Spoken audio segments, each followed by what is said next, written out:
Hello Frank, thank you for your time. Can we get the team news please?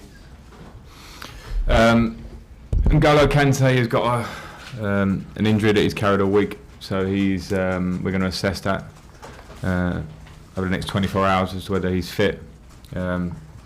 Rudiger's not fit yet, hopefully for next week. Who am I missing? I think that's the only changes from where we were last week. Did Pedro miss the training on Tuesday?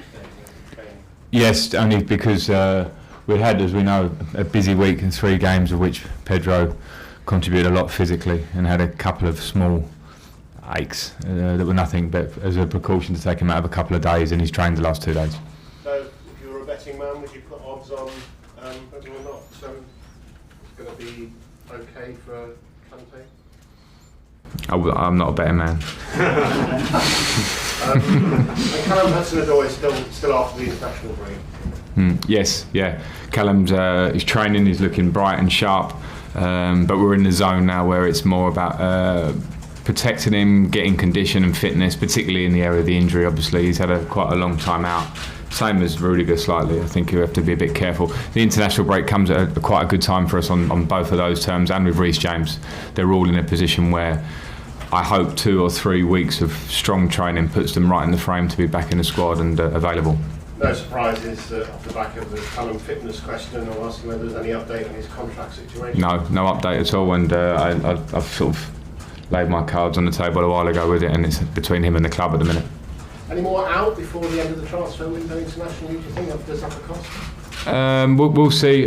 Nothing is clear at the moment. They are all our players, and I'm happy with the squad. As it stands, no. So we need players. We can't bring players in. We know that it's summer, neither in January. So we have to be careful where we are with the squad, and I'm very pleased with it as it is. Norwich, obviously far too soon to call it a must-win game, but how important is it to go there and get a good result? Yeah, I mean, as important as all of them. Everyone was talking Leicester up in that way last week. This is the Premier League. You can't disrespect any team to say it's must win or we'll turn up to win, because every game's very difficult. We want to win it, of course. We must remain confident because our performances have been good in major parts of games. So we go to Norwich wanting to win the game, but also very respectful of a team that were on the wrong side of a defeat that wasn't the story of the game against Liverpool, and played very well against Newcastle. And I know them very well from the Championship last year, which is helpful in preparation, but also makes me aware of the dangers. Picking up on that, what you said about playing very well in large parts of games, I don't know whether you saw the boys in the Monday Night Football studio talking about your pressing game and how it's more successful, it seems, statistically in the first half than in the second half. Are you aware of that? Do you agree with that? And if so, what can you do about it? I was clear with the players, and I think the performance spoke for itself. The first half was fantastic. Normally, that first half would be 2 or 3-0 in the game, very comfortable from then on.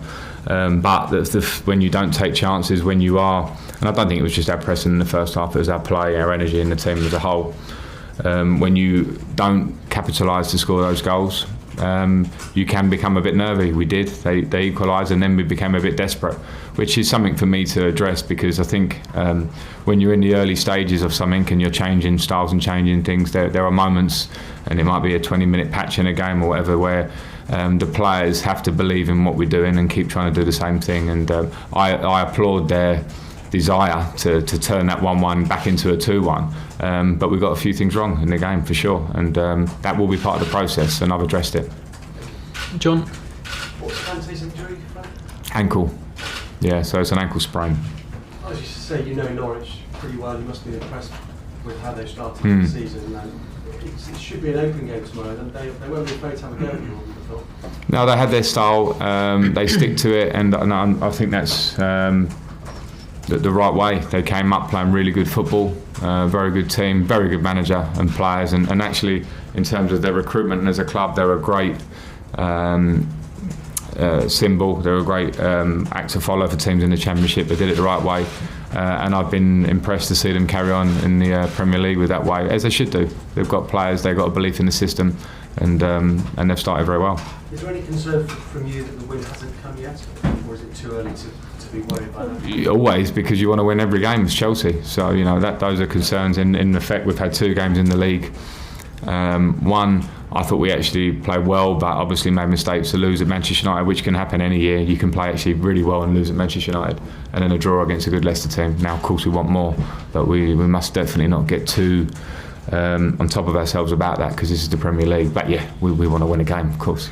From what you've seen from the Premier League, again, I know it's early, do you still think we're looking at two teams who can win the Premier League, or is it a bit more open than that? No, I don't think so. It's obvious to all of us that those two teams were clearly ahead of everyone else last year. Rightly so, the points tallies, the way they played. But you can't write off all the other teams at the moment. This league is too competitive. So I don't think it's a two-horse race now. And also, do you have to look over your shoulder the other way as well? Could other sides now break into the top six, do you think? Yeah, I think that's been the change I've seen in the Premier League in recent years has been that fact. It's been the fact that it's more competitive to try and get in the top four, and then it's more competitive behind that to try and get into the top six and into European places. You've seen that with the rise of the Wolves and the Leicesters, and the investments of these teams that have invested sometimes hundreds of millions of pounds to try and bridge that gap. So of course everybody has to be aware of the competition around them. Makes your job tougher.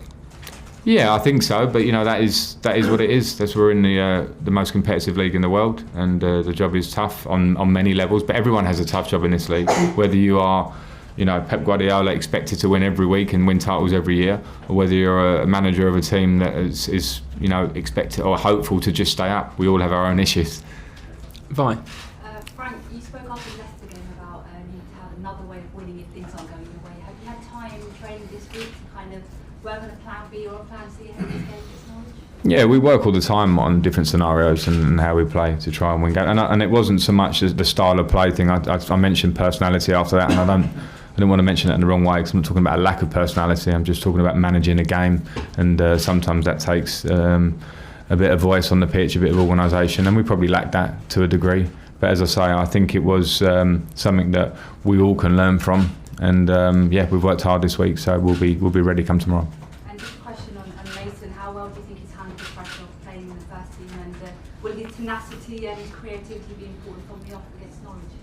Well, he's handled it brilliantly, and I know he would. It's not easy to be sort of thrown into the Premier League and the attention that comes with it in its early stages for Mason, obviously, but in terms of a character to deal with that, he's right up there. He's got the hunger, he's got the desire, he's also got the humility. So I was never concerned with that, but he will have to keep dealing with it. If he performs like he did last week, if he performs as he has done at the start of the season, then he's going to be a big player for us, and with that comes a lot of attention and things he will have to deal with.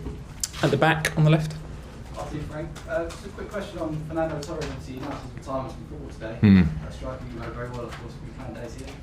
Fantastic in his prime, of course. Just your reflection on his career as a whole. Yeah, a fantastic career, as you said, and also a really good man, a good friend. We're still in touch, and he was in touch when I hung my boots up, and I did the same for him, because there's respect there, and he was very good in the dressing room here, and some tough times as well he had here, but he had some big moments with this club too, and in his career he had huge moments in top clubs, Liverpool, for Spain, and the titles he's won. So a huge congratulations on his career, and I wish him well in whatever he chooses to do now. Okay, we have three more, Nazar, and then Liam and Moose to finish. Nazar. Frank, could I ask you about Mitch Batshuayi's performance? You watched him play midweek. What did you think of that? And what do you think of the youngsters in that game?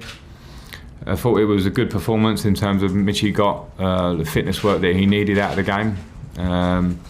He scored 2 good goals, 2 very good finishes, and I thought he worked hard, and that's exactly what the game was there for him. So good, very good for him. As I've said before here, and I'll say behind on the training pitch, we need Mitchy. We need the competition up front of the 3 strikers that we have. And in terms of the performance of the team, I thought it was really good all round. Some outstanding performances from some of the young players.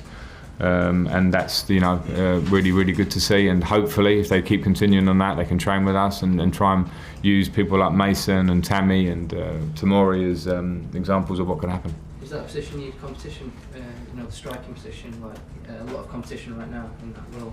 Yeah, and as I said before, if we'd have been more clinical in front of goal in these last 3 games, I think we would have possibly had 3 wins, including the Super Cup, because we've been the better team in big parts of those games.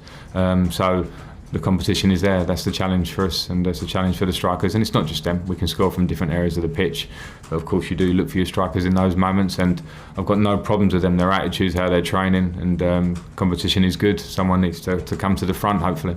Okay, Liam and then Moose to finish. Leaving aside the results for a moment, in terms of performances, how close do you think Chelsea are to playing the way you want to see them play? Well, we've shown some really good bits, as you say, really good parts of games, and we've still got work to do, and we're not where we want to be. And I think it would be impossible to say that after 3 games into the season. It's not easy with pre-season, with players coming back late, to try and change everything in one go. You can't. You just have to work hard and try and keep delivering messages throughout. So we'll get better, and the good signs are good, but we also know that there's a lot to improve on. So we're not there yet. Moose. You're going on about being more clinical in front of goal. You play with one of the best strikers this club's ever seen. Your strikers at the moment, how are you getting into them that they need to be more clinical in front of goals to win your games? Well, they're aware of that. So we work hard on a training ground as a team to create, and and also with the strikers or with the attacking players to finish. You know, I used to love practicing my finishing in training. It's what I felt made me lucky at the weekend, or gave me the edge in front of goal. So what I have got is great attitudes in the free strikers particularly, but other players in the team always want to stay out, always want to work harder. And the reality is that sometimes moments come, or periods where the things don't quite go for you. If Tammy's goal goes in off the post at Manchester United, different story in that game and different story for him. But you cannot get too down about that. So I don't think we need to go absolutely negative on that now. It's about positivity, working hard, and the belief that it will come. And I believe it will come. We're talking about quality players here in terms of the strikers and our attacking players, so it will come. To that end, you've got Norwich and then Sheffield United, 2 of the promoted sides. Is this an ideal 2 fixtures to go into the international break? Norwich away isn't an ideal fixture. It's a tough match. I know that the last team to beat them there was Derby in December or January that we went there, and it was a really tough match that was hard for us, and they proved it last year, and they proved the step up is not a problem for them. So I've got a huge respect for them, and the stadium is difficult, the fans there are buzzing at the moment, the club's going in the right direction. That and Sheffield United are both very tough games for us going into the break.